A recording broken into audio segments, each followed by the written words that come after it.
Hi, in this video today, I am planting bare root clematis. I have not planted clematis in this way before, but I was really excited to find this beautiful pack of bare root clematis at Costco recently, and I was just amazed. I didn't even know that I could buy it bare root like this, but typically when I bought clematis in the past, it's really been at a nursery or a garden center, and it's pretty much,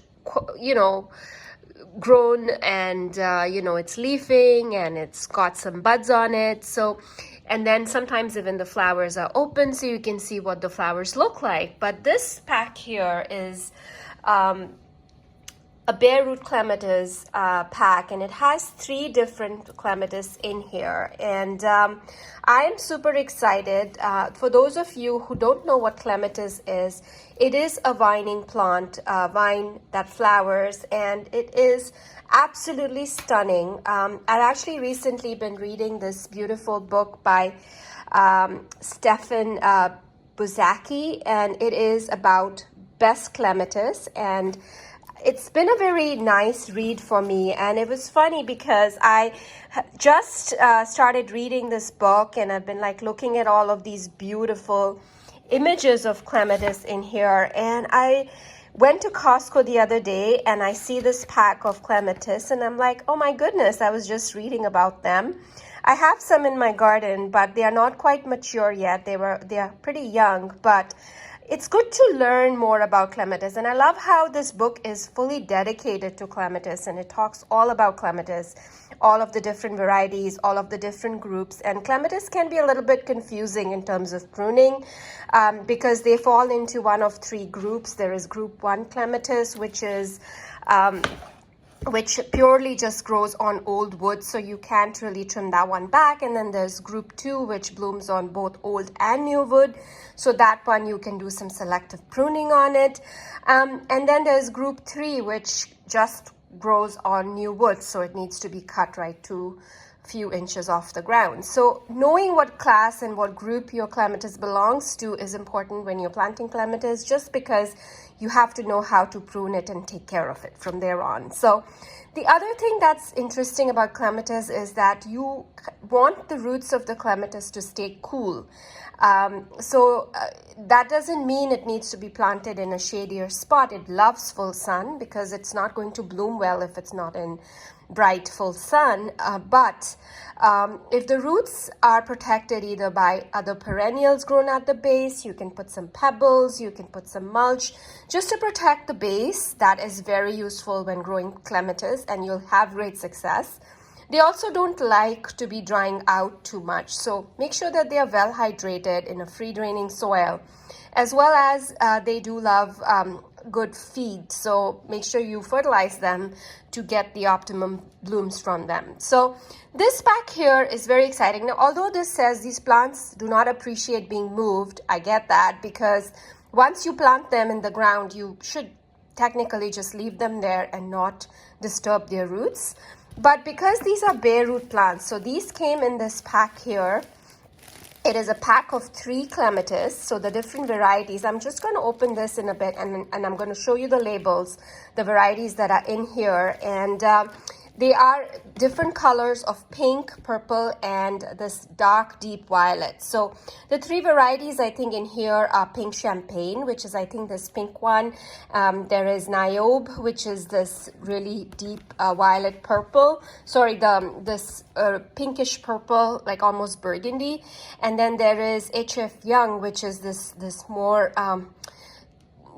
purple, shade of purple. So they are really pretty together. You can plant them together and have them complement each other like this picture, or they can go in different spots. And technically clematis should be planted where there is something available for them to hang on to and grow. So a fence, an arbor, an obelisk, or you have like some kind of shrub that they can climb on. That would be good.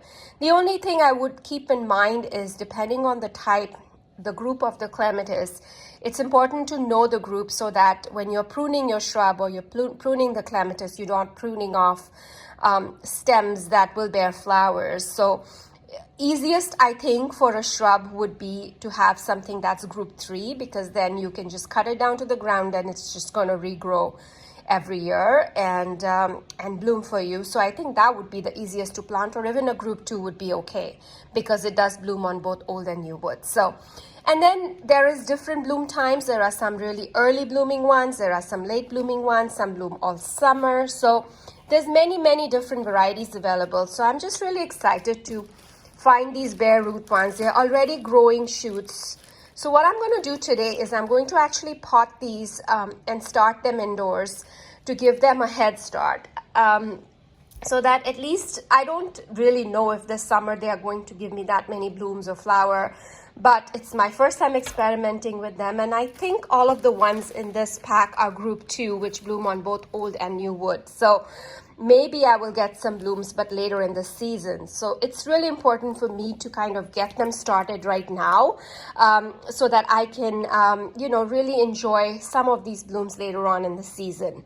And I don't have too many expectations from it this year. Like, it's a bare root plant, but I think in the long term, if I'm patient with this, it's going to reward me with beautiful blooms. So really excited to find these bare root clematis at Costco, and I am also thrilled because it's really good value. I have 3 of these plants for around $18, which is a really good deal. Typically, if you buy a full-grown nursery plant, it can range from $20 to $30, and it does save you quite a bit of money. It's almost like for the price of one, you have 3 plants, which is really cost effective, especially if you're trying to create this, you have larger areas and you need multiple plants to add that, wow factor and beauty in your garden. So I'm going to open this pack and I will show you, and I will get the pots ready where I'm planting this clematis, and I will grow it indoors till the danger of frost has passed, and then I will be planting it in my garden, and I'll take you along for that. But today I'm going to be potting it indoors, and I'm going to leave it in a sunny window and let it grow and settle and grow some more roots and get stronger in that pot. And then I will eventually plant it outside in the summertime, in kind of sometime in early spring, because it is a perennial, so it should be okay once there is it's stronger and I have kind of acclimatized it to the outside temperature. Then I will slowly start to plant these in the ground. So let me show you, let me open these up, and I'll share with you the tags that are in this bag, and then I will get planting. I'm also going to fill some pots with soil, just regular potting mix, and I'm going to plant them, and I will read the tags to you. So here it is. I've prepared 3 pots where I'm going to be putting in these clematis, and they are just regular potting mix. It is an indoor potting mix that I'm using. It's Miracle Grow potting mix, and it's just really basic potting mix. You can use any potting mix for this. And so here are the 3 clematis that are in this pack. So the first one is called Pink Champagne. The color of the flowers is going to be pink. It is going to get about 6 to 8 feet tall, and the bloom size is 6 to 8 inches, so it's going to have fairly large blooms. And this plant itself is this vine itself is going to get 7 to 9 feet tall, so about 2 to 2.5 meters, and it is also going to bloom from in May, June, and September. So it kind of reblooms again in the fall, but the first set of blooms is going to be early, which is May and June. So the pruning here is optional. So this particular clematis belongs to group B1. So here it is going to just bloom on old wood. So I have to plant it in a place where I can just leave it and don't need to prune it. So I have to think about where I will be planting this one. But this is the Pink Champagne Clematis. So the other one that is in this pack is HF Young. So the color of the flower is blue.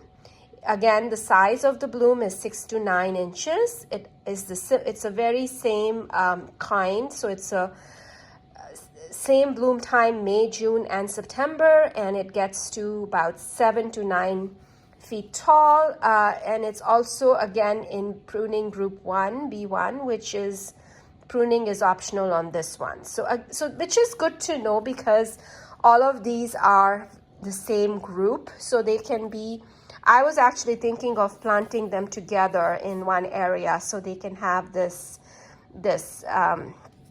beautiful color together. But this Niobe is slightly different. So this one is also slightly smaller flower. The color is red.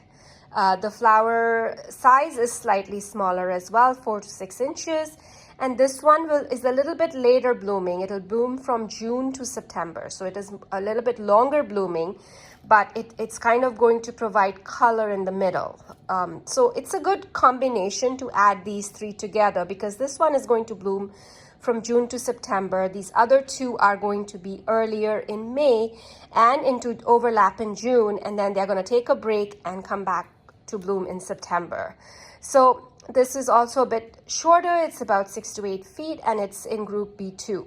So I think for me, I will find a spot where I can plant all of these together, going up one structure and intermingle with each other, and I don't have to really prune this one, other than just clearing up some dead branches or something that's oddly sticking out. So I'm going to get them planted in this pot. I have already filled it with soil. I'm going to, plant them in here, and I'll show you when I'm done. And I will put them on a sunny window, or a little bit closer to a sunny window, so they can start their growing journey. And the way these have come in this pack is they already have a lot of roots. I think they've been growing in these little plugs, and then there's this little paper around it. So I'm just going to leave everything, all its material intact, because they do not like too much disturbance, and I will just leave them like this. And I think for me, these are going to bloom in September, all of them, once they establish and they get some new growth. These ones, the group 1, may not even bloom this year. They may bloom on these stalks, but I'm not planting these to see blooms this year. I'm planting these so I can get them started, and hopefully I will get enough growth established this year so that I can see blooms next year. So that's the goal for these. So it's a little bit more long term, and so I'm going to get them in this, and I'll show you when I'm all done. So these have all been planted, and what I'm going to do next is give them a little bit of water and just place them near a bright window, and we'll see how they do. The only thing they will need as they grow is some sort of a support, because it is a vine, so I might have to add some support for it so that it can latch onto it. But other than that, I think for now, in the next 2-3 weeks, they're just going to settle, and they're going to start to like unfurl a bit. And a lot of these shoots are white, so as they get more light and they get more nutrition, they will start to green up, and hopefully all of these leaves will have a chance to develop and grow, and it's gonna go from there. So I'm so excited to get these planted and potted, and they are ready to go for my garden.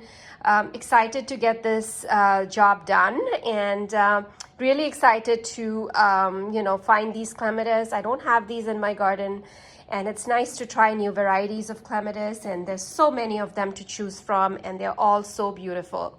So I hope, I would love to hear from you. Have you tried bare root clematis? I know that a lot of people propagate them from cuttings as well. So I just want to know from you, do you also, have you tried this kind of bare root clematis? And if you haven't, or if you're planning to buy some clematis this year for your garden, which ones are your favorites? Which ones are you looking for? And which ones do you have in your garden that are your favorite? I just love clematis, and I think it's one of the a very magical vine that, just awes you with these beautiful big blooms that, stand out in a garden, and every garden needs to have a clematis. So on that note, I will say goodbye for now. And if you've liked this video and you've learned a little bit more about clematis watching this video, give me a thumbs up and let me know. And also, if you aren't subscribed to my channel, do consider subscribing. Hit the subscribe button and the bell notification so that you know every time I post a video. Now that the gardening season is going to be active again, I will be posting regularly, and I hope to keep you up to date with what I'm doing in my garden. And also, as my plants wake up outside, I would love to share them with you. So have a beautiful, beautiful day, everyone, and I will catch you in my next video.